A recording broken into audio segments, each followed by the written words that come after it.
Assalamualaikum warahmatullahi wabarakatuh. Salam budaya, salam rahayu, salam waras. Sedulur sekalian, selamat bertemu kembali dengan saya Kang Jenggu di channel YouTube Tonatan TV ini. Namun sebelumnya sedulur sekalian, kita melanjutkan satu narasi yang akan kita babar. Terlebih dahulu saya mohon izin kepada panjenengan sekalian untuk mengucapkan selamat Hari Raya Idul Fitri. Mohon maaf lahir dan batin. Nah, sedulur sekalian, kali ini narasi yang akan kita kupas di channel YouTube Tonatan TV ini adalah narasi pesugihan babi ngepet.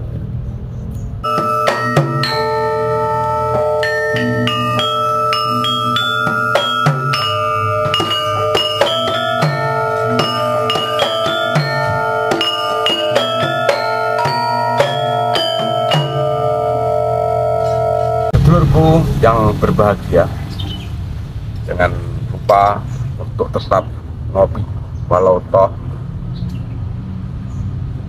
ya agar gak ngantuk lah. Kita mengupas tentang babi ngepet.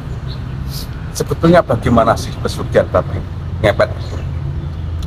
Pesugihan babi ngepet ini memang diakui dan dipercaya dari banyak kalangan, khususnya di Jawa, tentang persekutuan makhluk atau persekutuan manusia dengan setan, makhluk gaib lain yang jahat, seperti juga tentang persekutuan manusia untuk meraih kekayaan melalui kemampuan jin setan ini. Apa babi ngepet ini sebetulnya ada? Banyak cerita dari para sepuh bahwasanya babi ngepet ini sebuah jenis makhluk gaib yang mampu memberikan kekayaan kepada manusia. Tapi ada teken-teken kontrak tertentu yang harus ditandatangani dalam tanda petik, ya, ditandatangani dalam tanda petik, yang disitu menegaskan apa yang diperbuat oleh pemuja kekayaan melalui setan atau makhluk lain sejenis hewan babi. Teken kontrak ini biasanya dilakukan oleh pencari pesugihan dengan mendatangi salah satu orang sepuh yang disebut dalam tanda petik dukun. Dalam tanda petik lagi, dia adalah ahli spiritual di bidangnya. Nah, kalau aku ngomongin dukun kok dikira salah, ini terus salah, tapi ini adalah tokoh spiritual yang membidanginya tentang pesugihan babi ngepet ini. Untuk pencari pesugihan bisa, ya, pencari pesugihan bisa bersekutu dengan kelompok makhluk lain.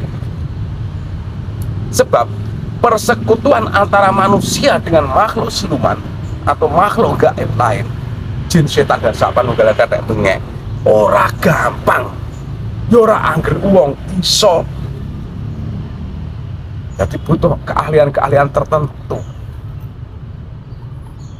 Nah, biasanya teken kontrak ini adalah dibutuhkan tumbal bagi cara pelaku pesugihan.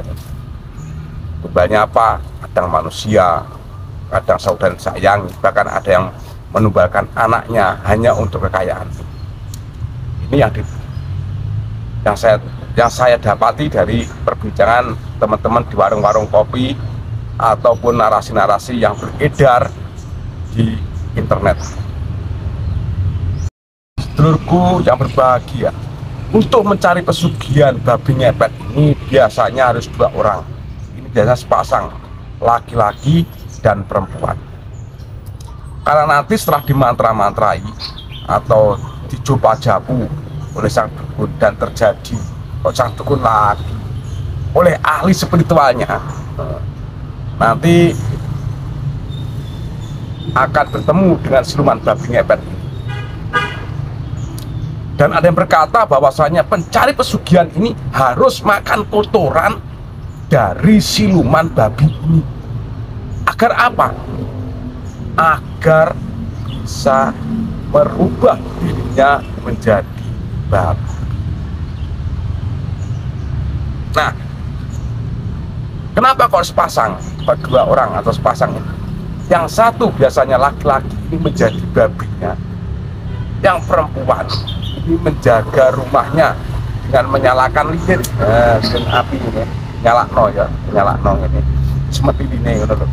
Nah, nanti ketika operasi untuk mencari pesugihan dengan mencuri uang di rumah orang-orang kaya, itu babi ini hanya cukup menggesek-gesekkan badannya di tembok.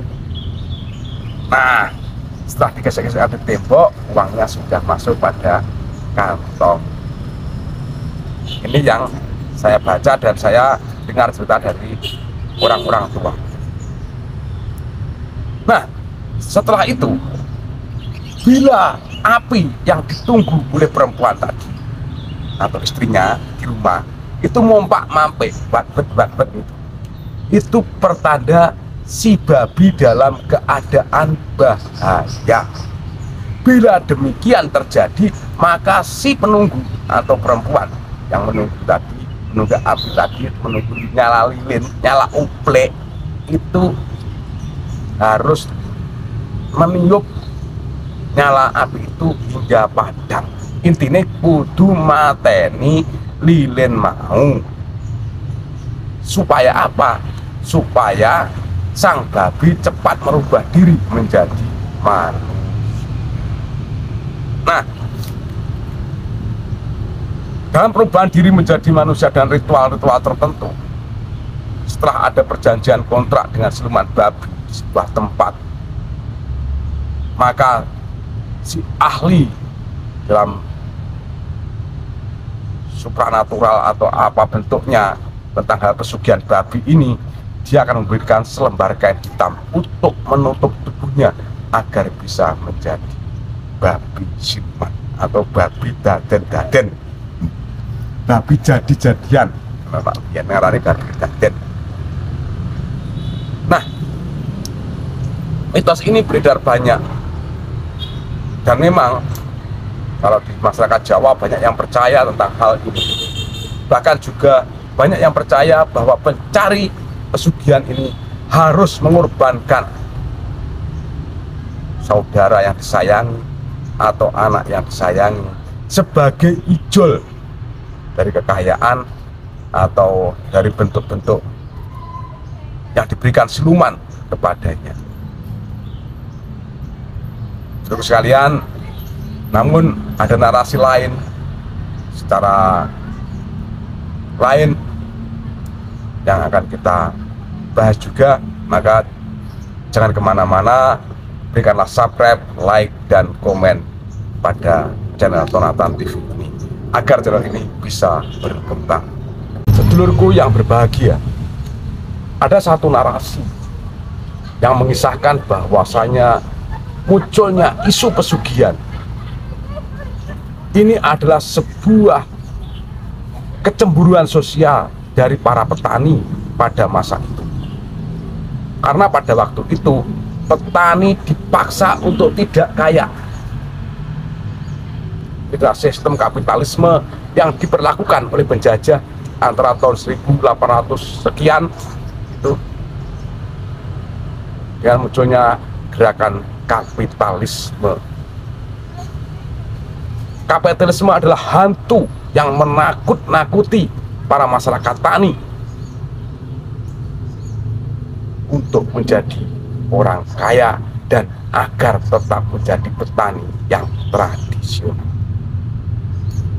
Sehingga setiap ada orang kaya baru atau OKB, maka dimunculkanlah isu bahwa orang tersebut bersekutu dengan setan, dan nanti bila mati maka ngikut pada setan tersebut.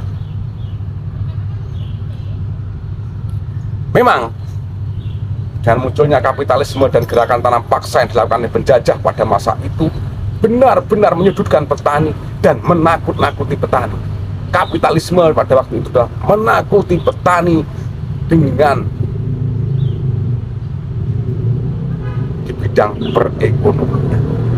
Sedangkan di bidang spiritual maka disogok-sogokkan dengan bentuk-bentuk pesugihan tersebut. Entah benar tak salah, tapi ini yang kami dapatkan. Sedulurku sekalian, demikian apa yang bisa saya sampaikan. Ada kurang dan ada lebih, saya mohon maaf yang sebesar-besarnya. Liring ungkapan ono rino ono opo ono awan ono pangan. Salam budaya, salam rahayu, salam waras. Wassalamualaikum warahmatullahi wabarakatuh.